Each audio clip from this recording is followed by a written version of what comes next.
Hi, this is Abul Islam. Welcome to my podcast, Bridging Connections.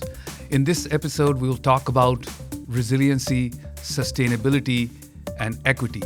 And we have a very knowledgeable and distinguished guest, Tom Abdallah.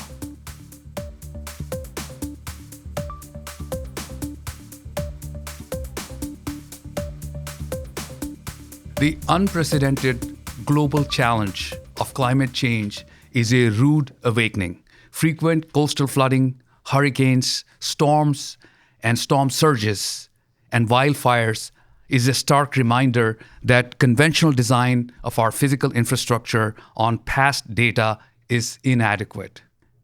Infrastructure must be designed for structural loads and flood hazards and minimize impacts to future climate risks.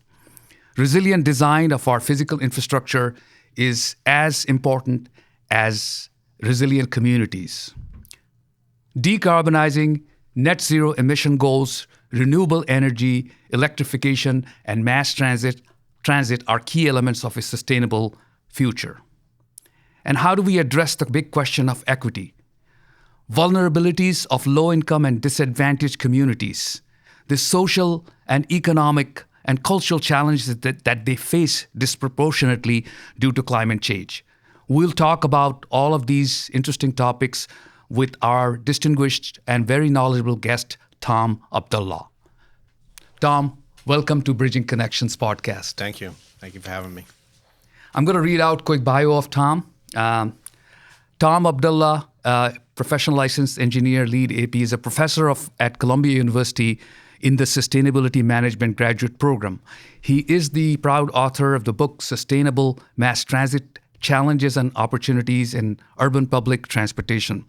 And I hear that a sequel to that is also coming up. Yes. Thomas holds a BS in Chemical Engineering from Rutgers University. Tom is the vice president, also the vice president of Design Services and chief environmental engineer for MTA's Construction and Development Agency. And he provides engineering and is responsible for design standards and guidelines. As chief environmental engineer, he provides expert environmental engineering services for all MTA, and he is a fierce champion of environmental sustainability issues and is responsible for MTA C&D's certified ISO 14001 environmental management system, what we call EMS. Tom has appeared on Discovery Channel, PBS, NPR, and appeared in an episode of History Channel's Modern Marvels. Once again, welcome, Tom. Thanks. Yes, very impressive bio. So the first point of discussion is the resilient climate, resilient infrastructure in the context of climate change risk. A lot of papers has been written, a lot of projects is undergoing right here in New York City. What your take with regard to the snapshot, if you will, about the resiliency of infrastructure, where we are with regard to designing it, what's the body of knowledge, the evolution? It has definitely evolved in the past 10 years than any time in terms of the knowledge base that we have, a lot of based on scientific facts, from everywhere. Yes. So where we are with regard to resilient infrastructure, and is from a client's perspective, the public clients and private clients, how as practicing engineers, us, can really understand the knowledge base that is there and what we can bring to the fore and compare with the existing body of knowledge that we already have and what's out there with resilient infrastructure. Yeah. Well, the climate's changing. It has scientifically proven fact. We're putting more emissions into the atmosphere. We are, putting greenhouse gases into the atmosphere, and that is raising the temperature of the Earth. Also, there's much more moisture in the atmosphere. So we're going, and we've seen it over the last decade and a half, especially here in New York City. We 10, 12 years ago, 11 years ago, we had two back-to-back storms. Irene in 2011, and in 2012, we had Superstorm Sandy. And I think that woke up a lot of people to the fact that we are going to be getting more severe rain events, and we have to engineer to those standards. Looking at New York City's sewer system, it's designed to about a 1.5 per inch per hour of rain. And we've seen over the last year, Hurricane Ida dropped in some instances over a 9-hour period, in some of those particular times, 3 inches an hour. So we have to look at how we manage water, and we have kind of in a couple of different ways. You have sea level rise, you have potentials for storm surge, and then of course you have potentials for voluminous rain events, which are dumping a lot of rain, which we don't have the capacity to remove as safely as the say our engineers from 100 years ago had, and when they began to design our city, New York City, that is. So we have to do things differently now, and we have to look at the current infrastructure and understand that it may not be so practical. People think it's as easy. Well, just expand the sewer. It's not that easy. The sewers are, a complete world below the ground. Well, people don't see them. I think maybe that's why it's sort of forgotten from many points of view. People just see the water, flow into the catch basins or the corner basins of the street, and they think it disappears. But there's actually a world of infrastructure below ground that goes back again, in some cases, hundreds of years. So we have to do different things, and we have to look at other ways of adapting to the climate. And some of those ways include green infrastructure. We have paved over way too much of New York City. New York City is mostly street and concrete. And there isn't a lot of natural infiltration where the rain comes, and actually nature intended rain to infiltrate naturally into the ground and basically charge the groundwater. And we've taken away the opportunities for that percolation, let's say. And so green infrastructure actually is a supplement. I don't think it's a substitute for gray infrastructure or hardened infrastructure. It's more of a supplement where, a little bit more vegetation, a little bit more open space, a little bit more opportunities for the rain to actually naturally go into the ground and not flood the streets. That's one thing. The other event, and I think the vernacular is a cloud burst, where we're all of a sudden the clouds. Again, I told you there's more moisture in the atmosphere, so these cloud bursts, dump a lot of water, rain completely, into the onto the surface. So where can we kind of create opportunities for sort of catching them in like large, giant Olympic-sized pools, so that we can sort of store the water before it goes into the sewer, or at least that it doesn't get all the way into the sewer. So it's kind of slowly allows water to I see that it can, after the rain is over, then okay, now you can open up the pool and let the water sort of flow out. So I think there are a lot of solutions, and also natural solutions. As I mentioned before, a lot of a lot of cities in America, probably around the world as well, have destroyed the natural nature, how nature intended the ecosystem or the land to be. So they've actually done damage, building buildings and streets, and our society has actually sort of in a way disrupted Mother Nature. So what we can do is recreate Mother Nature, reinvent or sort of create natural ways for rain to be absorbed. Wetlands. We have very few wetlands left here in New York City. Areas in the Rockaways and areas in Staten Island, survive as a supplement to the sewer system, the wetlands, and those wetlands are disappearing. And so we need to recreate those natural. Wetlands are actually sponges. They actually absorb the water, and then they replenish the groundwater. So those natural additions, or recreate those natural additions to the hardscape of the sewer system, are also on the table. And again, there's so many kind of different things, but I'll give you one example quickly. Is a New York City 300 years ago was actually a series of mountains and valleys. And when the colonists, let's say, took over, the first thing they did is they kind of flattened Manhattan. They knocked down the mountains, they filled in the rivers, and really kind of created just sort of a one flat land. And then they actually, this off topic a little bit, but then they actually, crisscrossed the land into little like crossword boxes, and then sold those pieces of land. And that's how one of the ways New York City was born, and created the metropolis that it is, except for the fact that there are a lot of underground rivers that are not rivers anymore. And so there is a process called daylighting. I'll give you an example. Canal Street. The reason why it's named Canal Street here in Lower Manhattan is because there's a canal. It was water.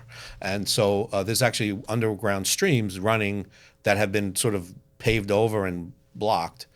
And so if we could daylight them, unearth them, another area in Manhattan is 106th Street. If you're ever walking in Manhattan, everything is almost always identical as far as size is concerned. 106th Street's pretty wide. That's because there's a stream underneath that's been sort of paved over. So if we can unearth those types of that type of the older, what used to be here, in concert with what we have now, we can supplement the hard sewer system. And finally, one more example. There's an actual example of daylighting in Yonkers. If you've ever taken the Metro North, go up to the Yonkers station, the first, Yonkers station. I think there's a couple of them, but the first one, and it's right there. There's an unearthed river that has been daylighted, and it's actually, actually creates a very good. It's almost like a stream in the middle of a city that has been unearthed, and it's burgeoning, and it's very helpful when it comes to flooding. Again, all of these things singularly are not the answer, but if you put them all together and you look at that, that's what engineers, we have to do. We have to look at everything in a sort of a global scope and look at it all together. There isn't one singular solution. There's just many, and different parts of the city will garner different looks and different types of improvements. Fascinating. About 300 years of history of New York City, and concreted and paved and all that. But we're here in 2022, and most gentrified city on the planet over there. Property values, high property values, 8 million people. We still have to take care of these structures in that built environment over here. Yeah. And I'd like to just comment upon a little bit, on to my best knowledge, our best knowledge, the largest sustainability project, resiliency project underway right now is the East Side Coastal Resiliency Project, and 1.5 billion, half of it halfway through, I'm told. Is that how does it affect Lower Manhattan in terms of protection, the parks and all that? Talk a little bit about that, because that's a massive project. It's just one of those gray structure solutions, but we do have to have gray structure solution. Not going back to 300 years, we are here. So how do we address that when we can? Any comment on that? I think it's kind of a combination of gray and green, because I think they've also included green infrastructure in parts. They've raised the land level up about 8 feet. So it's kind of a little combination of both. New York City's coast. It's one of the major reasons why New York City became New York City. We have about 500 to 600 miles of coastland here in the 5 boroughs. And then if you count the Jersey Shore and Long Island, it's even larger. So we're a coastal city times 10, because we have so much, and those coasts have been rearranged for years and years and years by manufacturing and ports, and so we've kind of disturbed the natural way these coasts. And I think that project was a long time coming, and I think we're very, I don't want to say fortunate, we're in good position because they're being built. They were funded and they were being built. A lot of times, big projects like that, they do a environmental impact statement, they do a planning, a feasibility study, and then somebody will look at the price tag and go, oh, we can't afford that. Actually, we can't afford not to do things like that, because I think we not only have to protect our city's coast, but a lot of those areas, especially I got one that actually worked on at Columbia with a student project. There's a neighborhood called Two Bridges, and it's actually between the Manhattan and Brooklyn Bridge, and it's kind of one of the lowest. It's near Chinatown, and if you go all the way to the coast, it's one of the lower level coastal areas here in the city. It was very hard hit for Sandy. So I'm happy that, and it's a very vulnerable people living in in the low income areas. So I was very happy to see that that will be covered one day. I mean, there's a big long project. It's going to, I think, till 2026. But I'm glad it got started, because if you don't start anything around here, it could be put on the shelf. And I'm happy. And I think one of the drivers was obviously Superstorm Sandy. That was a wake-up call for everybody here. But since then, especially in this country, Hurricane Harvey dumped 3 or 4 days of rain on Houston. Hurricane Maria, practically destroyed, Puerto Rico. So we've had these, North American events where these storms are getting larger, stronger, more fierce, more violent. And I think that was sort of, kept the remembering what happened with Sandy on our minds, because the climate is, as I said, the rain events. Climate change is not making more hurricanes, but they're making them more vicious, and they're making them more, the more severe and more, with more moisture in the air. So I'm happy about that project. It does have, and I haven't been out there yet. I'm looking forward to visiting it. They have also included floodgates, and so you again, every area is different. And that's one of the things that engineers, we're not cookie cutter pasters. We are. Every location has got to be looked at completely differently. Now, also in concert with other neighborhoods, like especially if you go up and down the coasts, they have to be connected. But they all have to be, like I said, that Two Bridges area was very low, and then obviously Manhattan gets a little higher in the middle. But we've got to worry about our coasts. We've got good plans in place. One thing, I also, going back many years. Manhattan, the tip of Manhattan, is a lot of fill. Going back to the Dutch, who settled in the New Amsterdam area, they were like one of the first that actually recycled stuff. They actually took their garbage and created more land. They didn't know what to do with their refuse, and one of the things they did, so Manhattan is it's kind of like more of an oval shape on the bottom, but it actually started out as like a triangle. So there's actually a lot of fill in those areas. So a lot of Manhattan's coasts have also been sort of filled in as well. So that has to be looked at when we start, looking at the harbor, where the Statue of Liberty is, and what do we do down there? It might be different than what we do in other places because of the unnatural land. But one thing we have to do is we have to understand that water is going to come in. The sea level is rising. The climate is changing. The ice sheets are melting. And where's water goes, it's gonna rise. It's gonna help rise the seas. And so we've got to expect larger storm surges. In the high tides. I think we have to expect that. So we have to look at every little part of New York City or any area is kind of not in a vacuum, but sort of as its own little area, because some solutions may not work in many places. And the other parts of New York City that are vulnerable, the Rockaways, and those are areas where the beach is very important. And so those are areas where maybe a more natural, like, reconstruction of the landscape can be implemented. Right after Superstorm Sandy, there were people saying, "Oh, you know what? We gotta move away from the coasts. We gotta move in. We gotta retreat."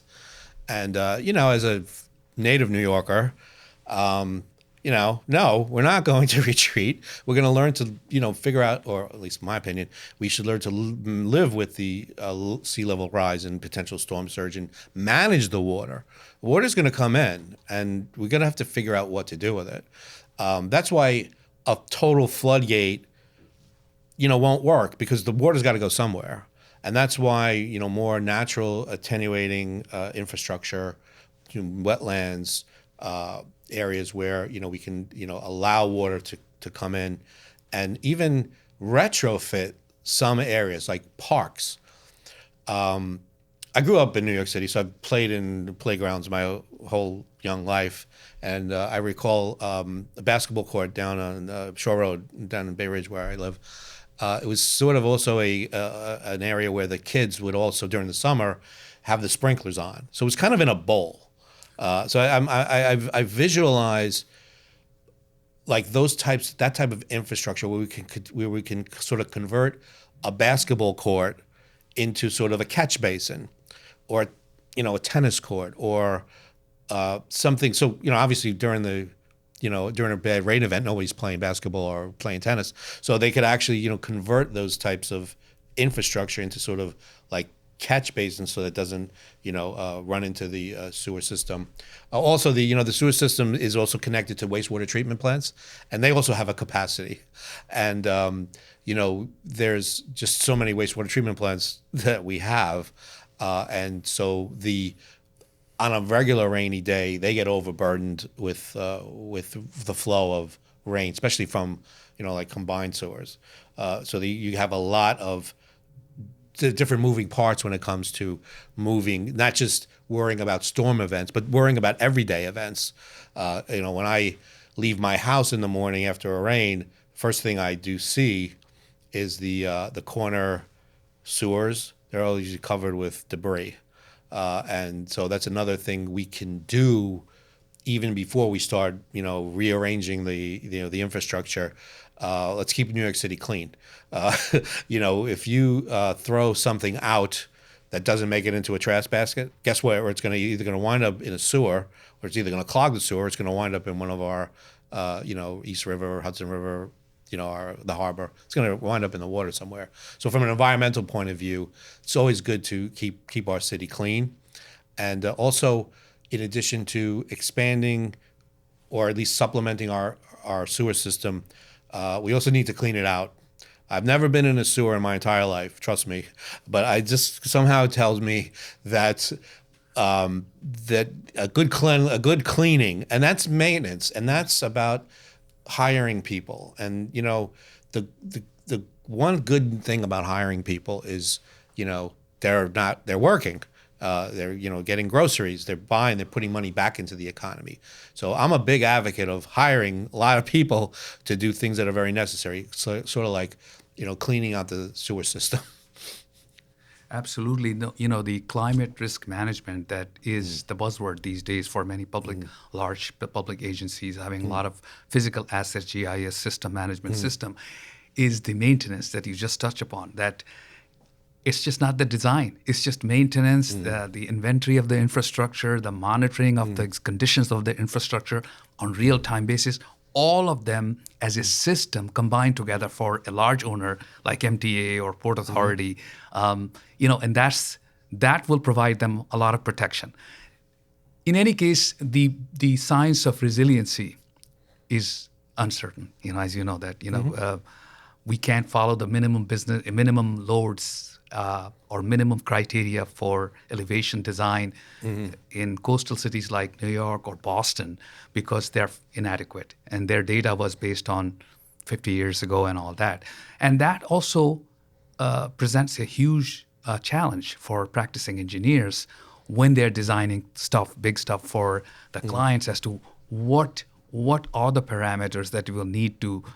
They had not yet been incorporated as a hard fact in many of the building codes, and the zoning, that what will be the elevation. Actually, just reading the other day that in Texas in 2017, there were 400 or 500 units, residential units constructed near Galveston and all that, Port City. And the last Garvey cyclone, they were all washed. And now it's a big court case with regard to the designer, especially the designer, that why they were not made aware of the elevation and the 100-year flood, and then they all lost all of these things too. So it does present for planners, designers, a big uncertainty. And a lot of people say you have to embrace uncertainty, but we need to still have some system and process and quantification based on science.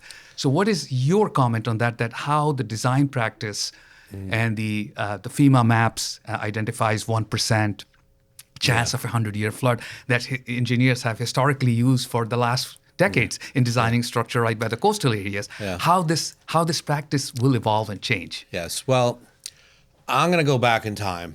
I am an environmental engineer. I actually studied chemical engineering in school, and but when I got out of college, I couldn't find a job as a chemical engineer, and I found a job as an environmental technician.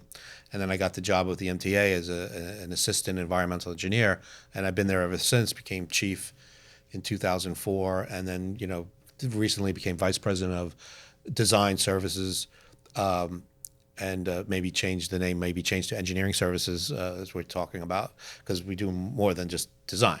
Anyway, sorry to get off on a tangent there, but in the mid 90s, I heard the term sustainability for the very first time as it's sort of embraced today. And I can tell you that, there are a lot of people in the mid 90s, myself included, that were advocates of worrying about climate change and worrying about pollution and worrying about environmental sustainability. And so this was one of my, kind of, when I look back on my career, like a sort of a really moment in time where when I would research and understand what was actually happening, specifically when it came to the burning of fossil fuels, which was creating a global warming. So there were some of us who were advocates, and we persevered because we didn't lose the focus of the science, and I think it's very difficult to try to teach people science. Ask people, like, what was your hardest subject in school? More often than not, they'll say science. So, but you had to sort of go break it down into sort of easier terms. And I think when it came to money, when it came to how much money you had to spend to fix what was broken from climate change, that's when things started to change. A quick story, my family lives in Bay Ridge, Brooklyn. And I think several decades ago, or decade and a half ago, they got a letter that your insurance rates are going up because of the vulnerability from climate change. And so I remember at the time, I think my father, who was very friendly with the like a councilman or an assemblyman, they were kind of close, and he called them up and he said, "Hey, I got this letter about raising my rates," and so the assemblyman said, "I got the same letter." So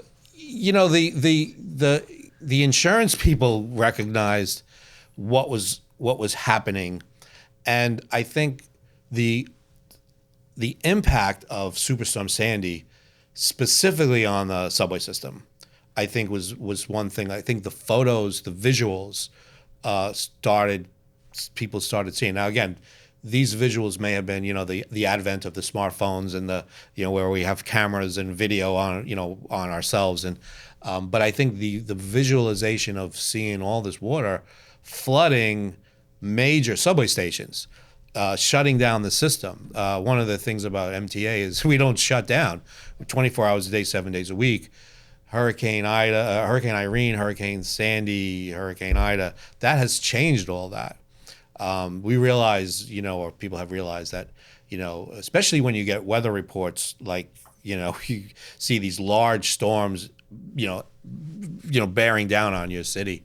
Maybe it's time to shut down for a little bit to make for safety reasons first and foremost. But I think that changed a lot of people's minds, and I think engineers have been designing for the weather for a long time. I mean, this is not something new, especially here in New York City. We have to design for the summer heat, and then of course we have to design for the cold in the winter. So you have to worry about heat, with a lot of steel, expansion, and then of course in the wintertime it gets cold, it gets compressed. So you have to actually design your infrastructure with the weather in mind. So that's not new. What is kind of new is what we've realized is a lot of codes and regulations, let's say, are not science-based all the time. They're kind of negotiated, and where they'll come to some kind of compromise because it would cost too much or it would be cause too much of a burden. And so a lot of these regulations, people need to see through them a little bit. One of the things that I like to define about sustainability is that not just meeting code, not just meeting the regulations, but going beyond them. It's kind of a theme of my book and Sustainable Mass Transit, because I think that meeting the code is great, but it doesn't mean it's sustainable. It just means that you're not going to get fined, but you ultimately at the end of the day, if you have a system that is inundated with water or salt water, Superstorm Sandy was a saltwater event because it actually moved salt water into our system and wreaked havoc with the electrical components. So there's an asset management aspect to worrying about climate change. So I think things have changed a little bit. I think it's okay to go beyond compliance, and I think developers need to get on board with that.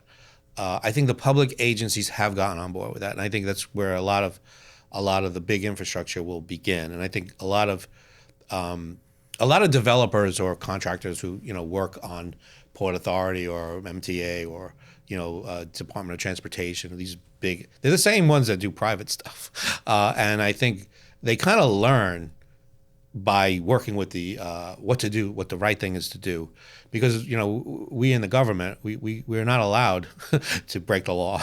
I mean, nobody's allowed to break the law, but we get fined and audited much more than the private world. So we kind of have to become experts in the field when it comes to engineering and design and the right thing to do. And so I think when MTA's engineering department in 1997 began an environmental management system. One of the things that you read about my bio, an environmental management system is a framework where you consider the environment when you make all your decisions. It doesn't mean you have to be a tree hugger. It just means that you have to look at, okay, what is the impact to the environment on this particular project? Some of them are positive. Some of them are negative. So and you look and you re-look at yourself. A lot of management systems are about plan, do, check, act. Plan something, do it, check it. If it worked, great. If not, fix it. And that kind of cycle of improvement. So I think a lot of it is changing. I think we still have a long way to go because I think there's still people who are going to deny until the end of time. But I think the more that you do things like this, these types of podcasts, these types of informational sessions, are where people can learn from each other. I mean, there's one when I tell young people right out of school, they're looking for an entry-level job or whatever, and I say, well, guess what? Your schooling's not over. Once you begin your job, that's actually when a lot of your learning is going to begin. You're going to be learning in training sessions, but you're also going to be learning from people who have done it before you. I think we could probably both look back in our careers and think of people who we learned a lot from, and what good things to do, and how you go on, you prepare yourself to be an engineer, prepare yourself to be a project manager, prepare yourself to be an entrepreneur. Those are the valuable things that you learn. And also going to school, going to graduate school, becoming accredited with a LEED accreditation, or a Envision accreditation, or something that where you have to sort of learn and understand, and take a test. Taking a test is not over. I like to tell people, young kids, and something that I think helps development. I think the most important aspect of what I do now is passing off my knowledge. I've been working in environmental and my career of 37 years, and so I like to pass on all of it. So I wrote my book after 30 years. I said, I've done a lot of things. I've done a lot of projects. I've working with young kids at Columbia University. I have a lot of things that I experienced in my life, and I like to in my professional life. It wasn't a personal story, but the whole idea is I was very much centered around talking about my projects, learning from others, and I think our industry, the engineering industry, is very close. And we're all associated with a lot of associations where we kind of meet and exchange knowledge and exchange projects and learn from each other. It's like one of the most fascinating things about the engineering field is, you're doing just a little bit. Whatever projects you're working on is dwarfed by the millions of projects that are going on. And so I started going to conferences, engineering conferences, in the early part of my career. I was very fortunate that I was able to go and listen to people from around the country, what their issues were. And I found out that the people in California were dealing with the same issues that we were having here in New York, and vice versa. So I think learning from each other and passing on that knowledge, even in kind of venues like this, these are very important. Let's jump to the second important topic of net zero buildings, renewable energy, electrification. And electrification is the big hot topic based on the electric cars. Everywhere, every state is talking about building charging stations. There's quite a bit of money under the BIL, bipartisan infrastructure law, or the IIJ, to set up these charge stations across our highways in our cities. The battery, as we were just talking, a little while ago, about how the battery technology is improving by the day around the world. Yes. So talk a little about that, and of course, mass transit is tied into that. All of that thing that we have to do as a society, as a community, to promote these things. What do you think about the electrification? What is going on around the city? Kind of illuminate us from your knowledge, and go from there. Well, I think the electrification issue, everyone has their heart in the right place. But it's a big challenge. I mean, it's a huge challenge. Electrifying buildings, I don't know, I think I've read somewhere it's like 65,000 buildings in New York, and electrifying all of them. If you do the math, there's not enough electricity for that. So I think electrification is like in a couple of different parts. We need to get away from fossil fuels for sure, specifically. And we've actually done that a lot over the years, where, stop burning coal as much as we used to. Natural gas, while it's still a fossil fuel, is a cleaner, fossil fuel burning, and there's different oils that have been banned over the years, number 6, number 4, whatever. So there's been a sort of progression of reducing the using fossil fuels. We have to do more than that. And electrifying buildings and electrifying cars, using the batteries have to be charged. And you have to have enough electricity in the grid to do this. Right now we don't. So what do we do? So in order for us to electrify everything, because at minimum, at the point of usage, like an electric car, you're not producing any emissions at the moment. However, the electricity that was produced, where did that come from? And so did that come from coal burning? Did it come from hydroelectric? Did it come from solar or wind? So there has to be more renewable energy generation. And so there are issues there. I love solar. I love the fact, think about this, it's a material that creates electricity when the sun shines. I mean, it's like almost like magic. I know it's a semiconductor material, and there's things that go into it, and you have to sort of develop it. But just think about that.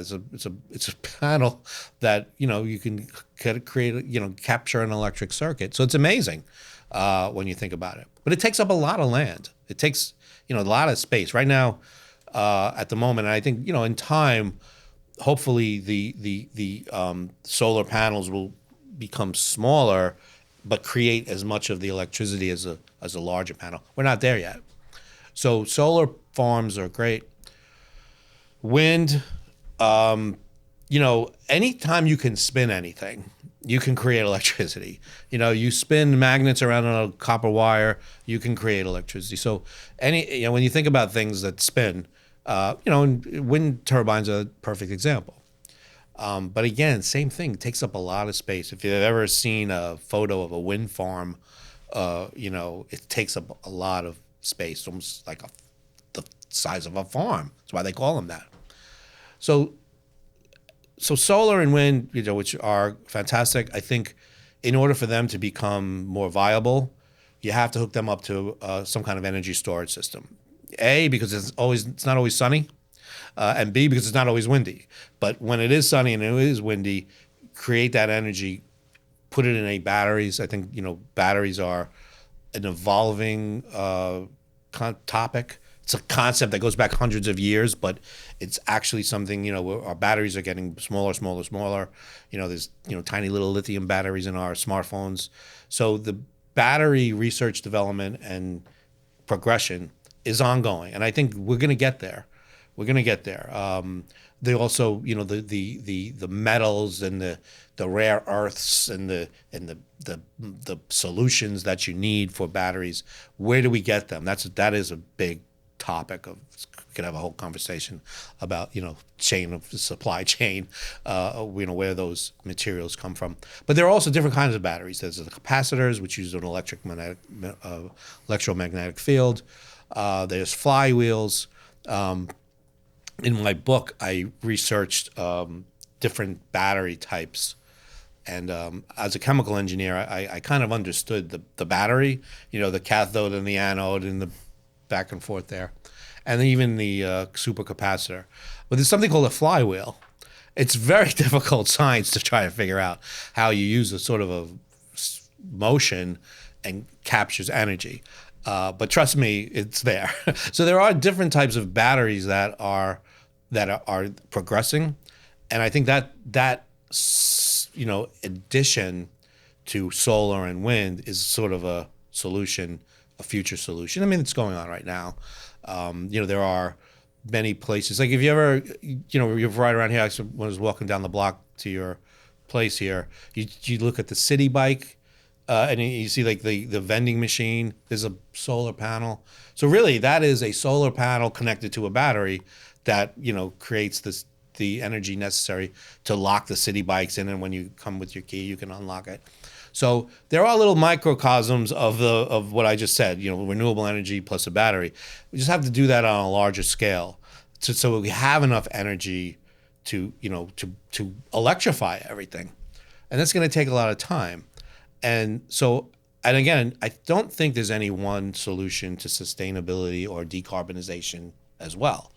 So I think we have to also look at alternatives. One of the topic of my capstone, my sustainability management graduate class this year, they're looking at the value of geothermal energy.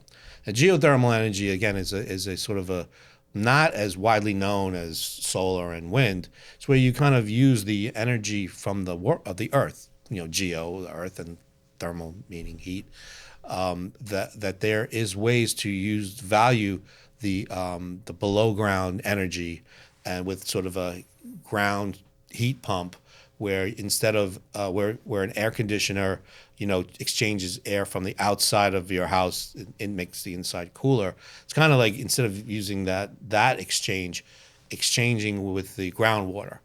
Generally in this region, groundwater is 55 degrees Fahrenheit, which I believe is 12 degrees centigrade, and it's constant. So you can actually always use that constant temperature as sort of a baseline, or a way for a geothermal exchange, because you have a constant temperature.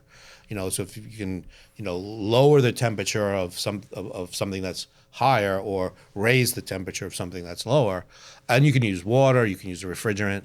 So that's a future energy source that I think we can utilize more. New York State's Climate Action Plan actually has a whole section on using geothermal for heating and cooling, and a lot of the geothermal has been sort of single facility, like a building, or someplace. Actually, St. Patrick's Cathedral has a geothermal system. Not too many people know that, but what about large scale? What about like a city? Can you use a city, create heating and cooling using the energy from the ground? You need a small amount of energy to power it, right? But it's in the long run, it's a lot less energy than, say, burning fossil fuels. So that's those types of energy supplements to the. And you can actually instead of always having to get energy through the grid, create it on site.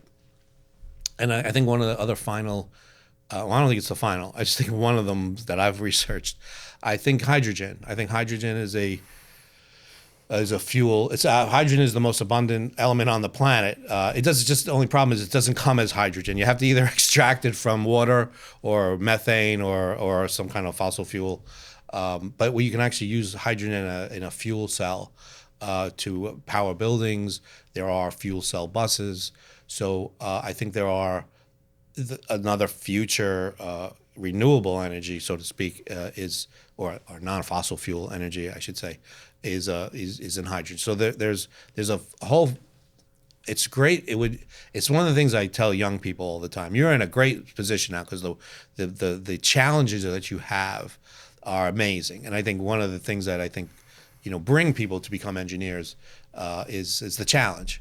And we face many challenges, and getting all of that energy and then electrifying everything, or reducing electrical consumption from fossil fuel usage, I think is the major thing that we're going to have to encounter. And you know what? I'm going to say this, probably in the next 10 or 20 years, the conversation is going to move into other areas that we don't know of yet. But one of the things that engineers do is one of our jobs, in addition to building and designing and building, is to find advanced technologies that are out there, that scientists are inventing, and bring them into the mainstream capital construction projects, and see if they work, and then you scale them so that it can be utilized on a much larger basis. So the people may worry. I don't worry. I just know that there are solutions out there, and there are hundreds and thousands of professionals waiting to get work on all these projects. And working on a project is much like a team sport. It's you can celebrate victories together. And I think anyone who knows me knows I follow my sports teams, Mets, Jets, and Knicks. So,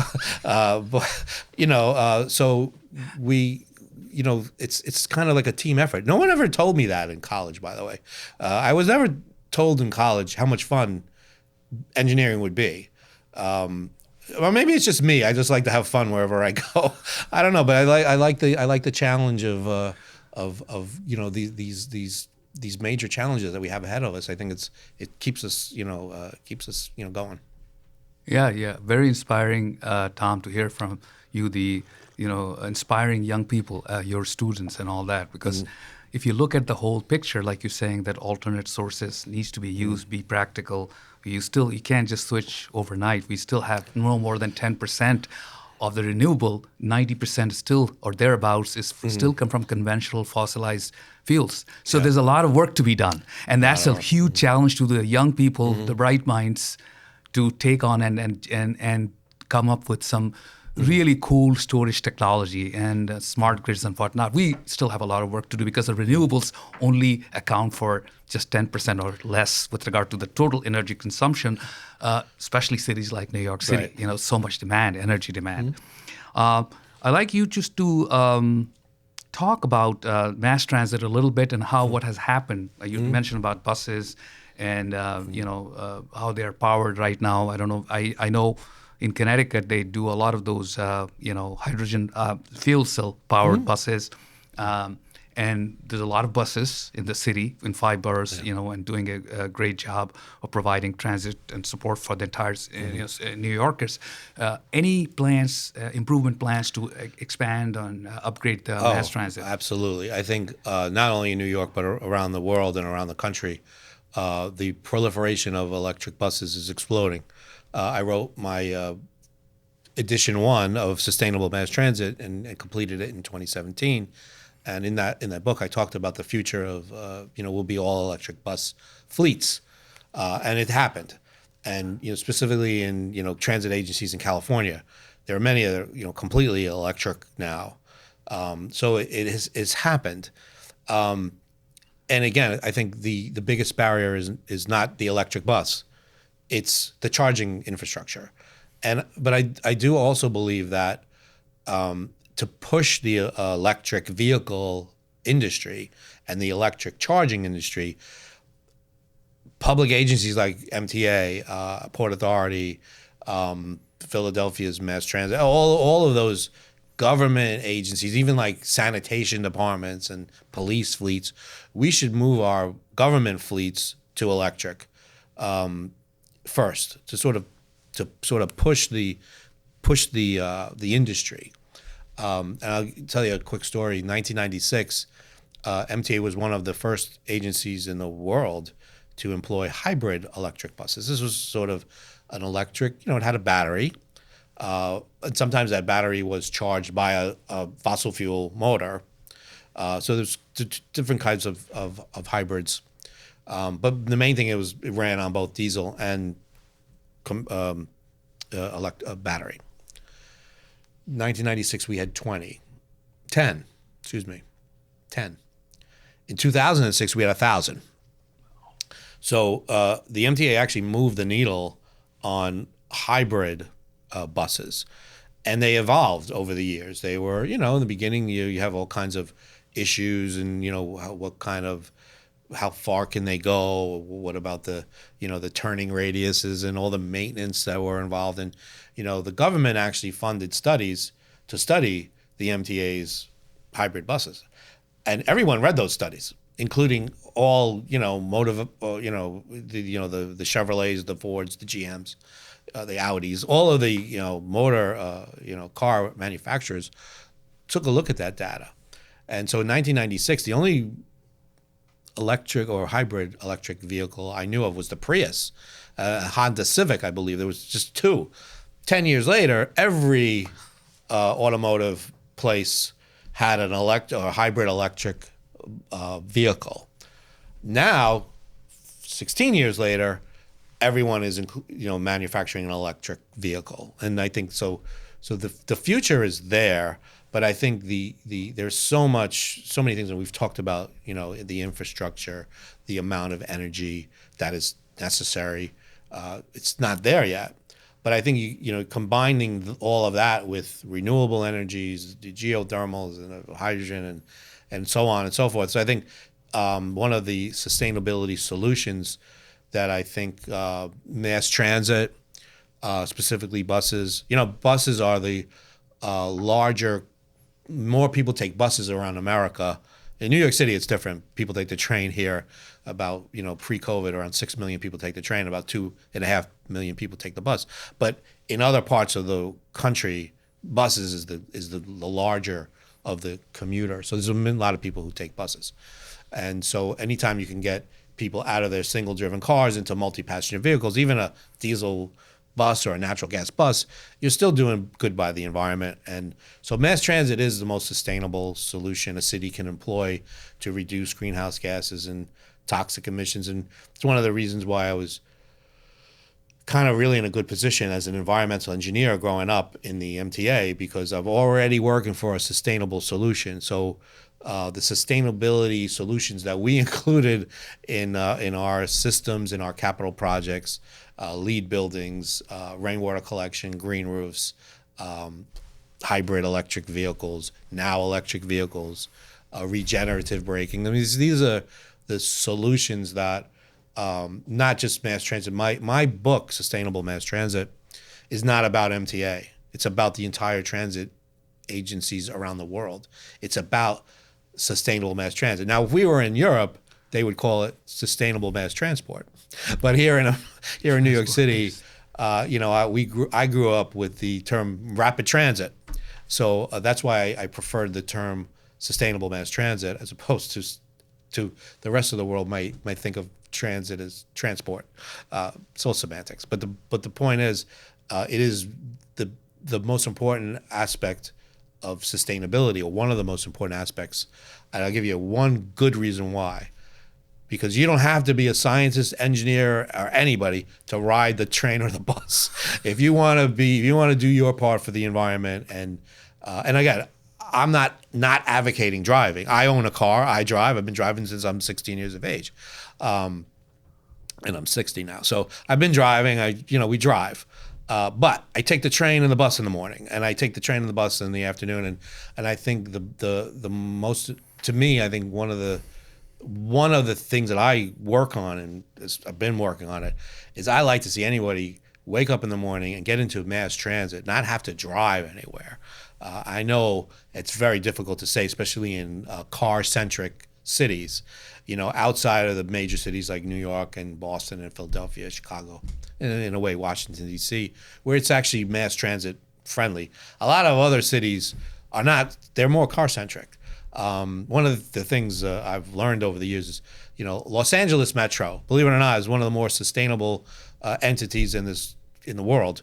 You don't think of LA as trains and buses because you think of so many cars, but they actually do a lot of sustainable things. It's a very progressive state, but they do a lot of fantastic, and I used LA and many other cities, the ones I mentioned, and in my book as case studies for mass transit and the implementation of sustainable solutions that anyone can actually implement. It's just because for instance, I was mentioning, whatever we're doing in our bus depots to make them greener, green roofs, solar walls, rainwater collection.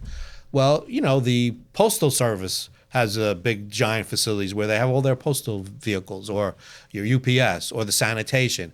So there is a lot of replication that can be made just because of what mass transit is doing. So I like to think of my book not as a transportation book, but as a sustainability book. It just happens to be around, the core of it is about mass transit. So we come to the last and very important topic of equity, in all of this that we're talking about, the climate risk, the increasing storms and storm surges and floods. And the past is not a good indicator with regard to even in New York City, with the communities that are disadvantaged, low income. They lose everything, how to address those in our next infrastructure improvement project, and there are provisions in the federal bill that I just mentioned that in any new project we must also look at the resiliency aspects, particularly in the disadvantaged communities where people are on a paycheck to paycheck. Many of the people, few people, I don't recall the exact number in the Ida. They died in their basement. Brighton Beach, South Jamaica, Jamaica Bay, and Rockaways too were impacted too. So, on the one side you have the lower Manhattan, and the other side we have the other areas where the per capita income is far lower, a lot of immigrants, and People use the word redlining, which has become part of the district too, about our history. Our history has that. They think we can't escape our history. Well, now we're trying to address these issues, that how we can reach out to those communities and how we, take them, their concerns, the community's concerns, those communities into account in the planning, design, and construction process. What's your take on that with regard to the equity? Well, as an environmental engineer my whole career, it's nothing new to me. I heard the term environmental justice when I first started putting together environmental impact statements and reviewing projects for environmental impacts. And one of the sections that you have to look at is environmental justice. Are you impacting an area that has previously been either unintentionally or intentionally damaged by, whoever over the years? And you have to give for all projects, you have to give a good hard look at all of your impacts. And sustainability, environmental sustainability, has legs, so to speak: engineering, economic, and social. And so there has been for these projects on the impacts to those environmental justice areas. You have to be fair. You have to, look at what has happened in the past. 100 years ago, when they started designing and building the highway system, they inadvertently or advertently or vertently, whatever, cut off neighborhoods, segregated them, and a lot of times those neighborhoods went downhill fast, and was kind of separated from the rest of the world. Opportunities were even sort of barriers there. So there's been a lot of damage in the past.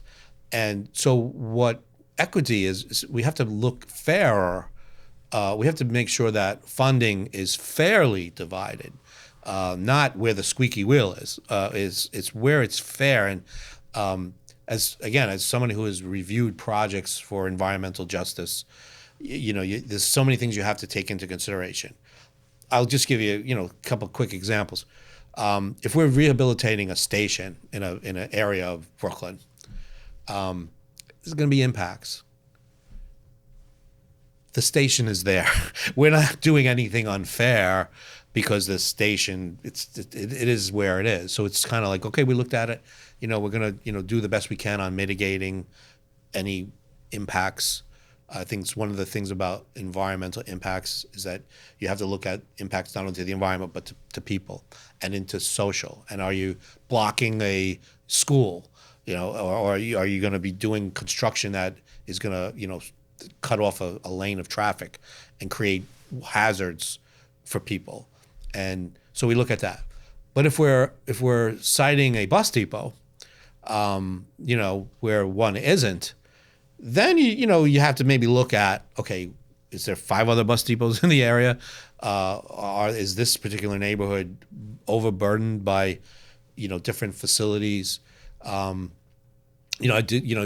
at a lot of the past, Upper Manhattan, the Bronx, that people wanted to put in waste incinerators in the Bronx, and people fought back. And I think that's the most important part about the equity part. They get a voice now. They have opportunities. It isn't, okay, well, we're going to do this here.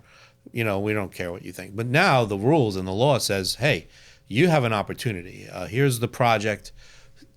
Speak your case. And, a lot of times people don't realize this, but there is a lot of times where projects actually are refunded or put somewhere else, or actually the voice of the people actually works when it's done correctly, when it's done in the course of how it should be handled, not with violent acts, but with actual responses to what's going on. And again, being in the environmental engineering field my whole life, our job is to sort of break down engineering terminology into more layman terms so that people can actually comment on it. And so that's one of the things that I've done my whole life is listened to the people. I'll give you a very important example. One of our highlight sustainability projects is the Mother Clara Hale Bus Depot in Harlem. And this is kind of the example I gave earlier. The neighborhood didn't want us to rebuild at that site. And at the time, this was 15, 20 years ago, we were like, no, we have to rebuild there. The building was falling apart. It had to be reconstructed. So we met with the community, and I actually was invited, and it's a good thing they invited me because they were like, well, we want a LEED building, we want a clean building, we want a quiet building, we want, a green roof on the building. And I was like, yeah, we can do that. And it's actually one of the highlights of my career, working with the community. We held a community charrette. We actually invited the community to listen to our projects, but give them a voice. What would you like to also see in this project? And, I kind of was embracing the energy, the green roof, a lot of the sustainable parts. But one issue that we got is the community did not want like a blank wall on the sidewalk. They wanted windows to be extended as low as possible. And the reason why they wanted that is they wanted a sort of sense of security that if people walking down the block knew that there was somebody maybe on the inside of a building seeing, you could have less crime. And so that was one aspect that we weren't thinking of, that we actually got from the community to incorporate into our project. So I think that's a beautiful example, and I like to I was a big part of it. And we also became LEED certified gold, and one of the more beautiful structures that I've ever been part of. I'm very proud of it, and it's an homage to the community. We dedicated the building to the community because they had a voice in it, and we gave them a voice. And I think since that time, between like 2008 and 2015, I think not just MTA, but I think a lot of public agencies have given an opportunity for the public to voice their opinion, and they will voice it. People will tell us what they think, and we can actually adjust based on the commentary from the community. So I think that's, to me, the most important part is giving everyone a voice to actually have a say, especially in big, gigantic neighborhood projects. We talked earlier about the East Coast Resiliency project, how it may impact. And so before that, they had environmental impact statements, and they listened to the people. And I think, again, there's always going to be impacts, and, we always try to minimize them as much as possible. But I think the main thing is that at the end of the day, people got a chance to say their piece. And maybe there were things that the designers and planners and people didn't know, and they got some good feedback. Especially, people know their neighborhoods better than engineers that don't live there. All right. So, maybe there was, and I'm just making this up, maybe there's a particular park that, was really, we really have to save this park because so many people congregate to it. So many people, enjoy open space. A lot of kids play ball, so getting feedback from the community is such a key part of any big time capital project. Very good, Tom. Very inspiring and illuminating conversation. I'd like to thank you, for, if you have any closing thoughts, I would just like to wrap it up for the sake of my time limits that I've been. Thank you for having me. Again, I think these are very important things. So you should be, really proud of. This is episode 5, right? Yeah. So you got to start somewhere, and I think these are really, key communication tools. And I think, the most important thing is, people communicate. And so thank you for having me, and I appreciate it. It's a wonderful experience. Thank you. And for our audience, please, if you subscribe to Bridging Connection, that will be great. And if you like it, press the like button. Thank you.